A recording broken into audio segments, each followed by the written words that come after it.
នៅក្នុងវីដេអូនេះដែរគឺចង់បង្ហាញគ្នាយើងទាក់ទងជាមួយនឹងប្រភេទនៃ code convention ដែលយើងនឹងប្រើប្រាស់នៅក្នុង course C++ របស់យើងនឹងឯងអញ្ចឹងនៅក្នុងការសរសេរ code សំខាន់មែនទែនគឺយើងត្រូវតែមាន unique convention ណាមួយដែលយើងធ្វើការជ្រើសរើសយកមកប្រើប្រាស់ហើយយើង stick ទៅកាន់ convention នឹងរហូតតែម្ដងនៅក្នុងពេលដែលយើង develop ឬក៏យើងសរសេរ code នៅលើ application របស់យើង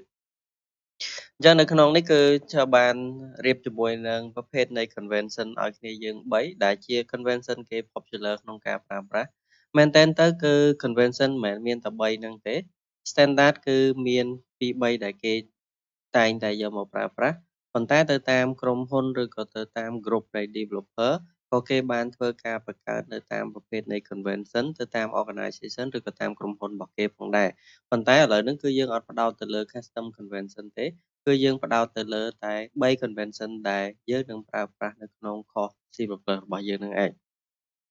អញ្ចឹងរបៀបនៃការ declare ជាមួយនឹង variable ដោយដែលគ្នាយើងឃើញនៅក្នុង screen អញ្ចឹងទី1ក៏ជាប្រភេទនៃ integer page number ដែលមាន underscore ទី2គឺយើងឃើញថាយើង declare ជា integer ដូចគ្នា page number ដោយ p ក៏អក្សរធំហើយ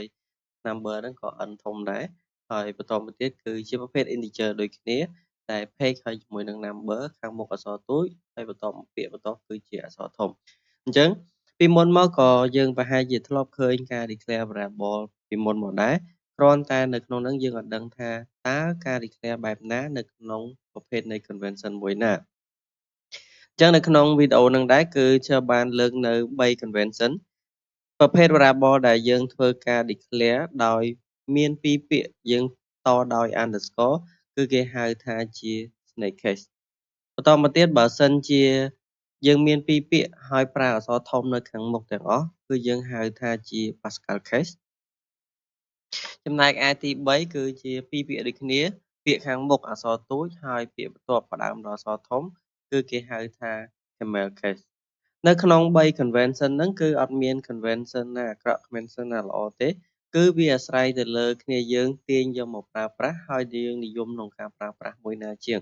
ចំណុចដែលសំខាន់ក្នុងការប្រើប្រាស់ convention គឺយើងត្រូវ stick ទៅកាន់ convention ណាមួយដែលយើងជ្រើសរើសយកមកប្រើប្រាស់បើសិនជាគ្នាយើងជ្រើសរើស convention ខាងលើប្រភេទជា snake case យើងគួរតែប្រើប្រាស់ convention ហ្នឹងគ្រប់កន្លែងនៃការប្រកាស variable របស់យើងទាំងអស់តែម្ដងបើសិនជាយើងមានតែមួយពាក្យទេគឺយើងប្រើមួយពាក្យធម្មតាទៅប៉ុន្តែចាប់ពី2ពាក្យឡើងទៅគឺយើងត្រូវតែតវាជាមួយនឹង underscore គ្រប់ទីកន្លែងទាំងអស់ពេលដែលយើងធ្វើការ declare variable